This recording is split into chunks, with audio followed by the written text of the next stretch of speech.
বিশ্ববিদ্যালয়ের প্রশাসন আমরা দেখতে পাচ্ছি একটা ছাত্র সংগঠনকে তারা ফেভার দিচ্ছে। আমি অনুরোধ করব নির্বাচন কমিশনার যারা আছেন, আপনারা উপর থেকে যা নাজিল হচ্ছে, আপনাদের উপর গায়েবী যা আসতেছে সেগুলো থেকে বেরিয়ে আসে। রাতের বেলা দেখতে পাচ্ছি অনেকগুলো গায়েবী নোটিশ জারি হয়েছে। এখন আমরা আশঙ্কা করতেছি কখন যে তারা নোটিশ দেয় তোমরা গোলাপ ফুলও দিতে পারবে না শিক্ষার্থীদের মাঝে। বারবার বলে আসছি আমাদের নির্বাচন কমিশনারের একপাক্ষিক আমরা আচরণ দেখতে পাচ্ছি। আমরা বারবার বলছি একটি সুস্থ ফ্রি ফেয়ার ক্রেডিবল ইলেকশনের জন্য লেভেল প্লেইং ফিল্ড এনশিওর করা সেটা হচ্ছে সবচেয়ে গুরুত্বপূর্ণ কাজ। কিন্তু বিশ্ববিদ্যালয়ের প্রশাসন আমরা দেখতে পাচ্ছি একটা ছাত্র সংগঠনকে তারা ফেভার দিচ্ছে। আমরা গতকাল আপনারা দেখতে পেয়েছেন আমরা ফুল দিয়ে শিক্ষার্থীদেরকে বরণ করে নিয়েছি এবং শিক্ষার্থীদের উচ্ছ্বাস দেখতে পেয়েছি। কিন্তু রাতের বেলা দেখতে পাচ্ছি অনেকগুলো গায়েবী নোটিশ জারি হয়েছে। এখন আমরা আশঙ্কা করতেছি কখন যে তারা নোটিশ দেয় তোমরা গোলাপ ফুলও দিতে পারবে না শিক্ষার্থীদের মাঝে। বারবার আমরা যখনই করি, আমরা যখন গতকালকে পেস্টনগুলো দিয়েছিলাম, এর আগের দিন কিন্তু নির্বাচন কমিশনের সাথে কথা বলেছিলাম এবং আচরণবিধির কোনো জায়গায় এটা উল্লেখ নাই যে এটা আমরা করতে পারবো না। নির্বাচন কমিশনার বলেছিল আপনারা সব কাজ পারবেন, আপনারা পেস্টন লাগাতে পারবেন, এবং যে শর্তগুলো দিয়েছিল সেই শর্তের আলোকে আমরা প্রত্যেকটা জায়গায় আমাদের পেস্টনগুলো দিয়েছিলাম। কিন্তু রাতের বেলা গায়েবী নোটিশ চলে আসছে। নোটিশ আসার পরে বলছে হচ্ছে এগুলো সব তুলে ফেলতে হবে।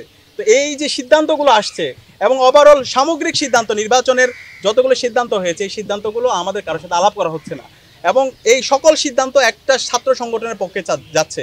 এবং আমরা বারবার বলছি বিশ্ববিদ্যালয়ে যারা নির্বাচন কমিশনে আছেন তারা আমাদের শ্রদ্ধাভাজন শিক্ষক, আমরা তাদেরকে শিক্ষক হিসাবে দেখতে চাই। কিন্তু তাদের যে রাজনৈতিক আদর্শ, সেই আদর্শটাকে যদি তারা তাদের একটা ছাত্র সংগঠনকে ফেভার করতে যায় তাহলে তারা শিক্ষার্থীদের বিপক্ষে অবস্থান নেবে। আমরা চাই না ছাত্র বা সেই শিক্ষক এই ধরনের কোনো একটা অবস্থান তৈরি হোক, বরং আমরা এই ঢাকা বিশ্ববিদ্যালয়ের ছাত্র সংসদ নির্বাচনের মাধ্যমে বাংলাদেশে আমরা গণতন্ত্রের একটা নজির স্থাপন করতে চাই। আমাদের বাংলাদেশে দীর্ঘদিন ধরে যে আমরা ভোটাধিকার ছিল না, আমাদের এখানে যে হচ্ছে গণতন্ত্র ভেঙে চুরমার হয়ে গেছে, প্রতিষ্ঠানগুলো যে ভেঙে চুরমার হয়ে গেছে, সেই প্রতিষ্ঠানগুলোকে নতুনভাবে রিফর্ম করা এবং একটি ফ্রি ফেয়ার ক্রেডিবল ইলেকশনের একটা চমৎকার এক্সাম্পল আমরা এই ডাকসু নির্বাচনের মাধ্যমে দিতে চাই। তো সেই কারণে সব মশার বিরুদ্ধে সুরক্ষা দিতে এলো বসুন্ধরা এক্সট্রিম অ্যারোসল, মশার বিরুদ্ধে এক্সট্রিম সুরক্ষা। আমি অনুরোধ করব নির্বাচন কমিশনার যারা আছেন, আপনারা উপর থেকে যা নাজিল হচ্ছে, আপনাদের উপর গায়েবী যা আসতেছে সেগুলো থেকে বেরিয়ে আসেন। শিক্ষার্থীরা যা চাচ্ছে, শিক্ষার্থীদের যে আকাঙ্ক্ষা, তাদের যে প্রত্যাশা, সে আলোকে আপনারা সকল অংশীজনদের জন্য লেভেল প্লেইং ফিল্ড এনশিওর করুন।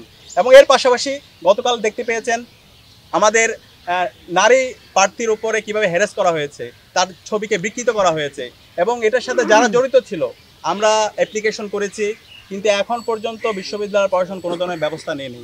আমরা আশঙ্কিত বিশ্ববিদ্যালয় প্রশাসন যদি এই ধরনের, নির্বাচন কমিশন যদি এই ধরনের তারা গার্ডসলেস হয়, তাহলে সামনে নির্বাচন আয়োজন করা, একটি সুস্থ নির্বাচন কীভাবে তারা বাস্তবায়ন করবে সেটা নিয়ে আমরা আশঙ্কা অনুভব করছি। আমরা অনুরোধ করব নির্বাচন কমিশনকে, যারাই নির্বাচন বানচাল করার চেষ্টা করছে, যারা বিভিন্ন ধরনের অস্থিরতা তৈরি করার চেষ্টা করছে, যারা বিভিন্ন ধরনের বিভাজন তৈরি করার চেষ্টা করছে, যারা আচরণবিধি লঙ্ঘন করছে, তাদের বিরুদ্ধে আপনারা ব্যবস্থা নেন, তাদের বিরুদ্ধে আপনারা দৃষ্টান্ত স্থাপন করুন। এবং সে জায়গায় আমরা যারা আছি সকল ছাত্র সংগঠন আমরা আপনাদেরকে সহায়তা করব। এবং একই সাথে আমরা সবাইকে অনুরোধ করবো, আমরা যারা ডাকসুর প্রার্থীরা আছি, আমরা সবাই বিশ্ববিদ্যালয়ের শিক্ষার্থী, সারা বাংলাদেশ আমাদের দিকে তাকিয়ে আছে। আমাদের আইডিয়ার প্রতিযোগিতা করা দরকার। আমরা কেমন ঢাকা বিশ্ববিদ্যালয় চাই সেটার রূপরেখা আমাদের বিশ্ববিদ্যালয়ের শিক্ষার্থীদের সামনে পেশ করা দরকার।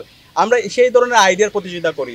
একই সাথে আমরা আমাদের যে বিগত সময়ে আমাদের যে লড়াই ছিল এবং গত 1 বছর জুড়ে আমরা শিক্ষার্থী যে বান্ধব যে কাজগুলো করেছি, সেই কাজগুলো আমরা শিক্ষার্থীদের সামনে নিয়ে আসি। তো আমরা এই ধরনের দায়িত্বশীল আচরণ করে একটি সুস্থ নির্বাচন করার মাধ্যমে আমাদের শহীদদের যে আকাঙ্ক্ষা, জুলাইয়ের যে আকাঙ্ক্ষা এবং বিশ্ববিদ্যালয়ের শিক্ষার্থীর যে প্রত্যাশা, সে আলোকে আমাদের একটি বিশ্ববিদ্যালয় বিনির্মাণ করি।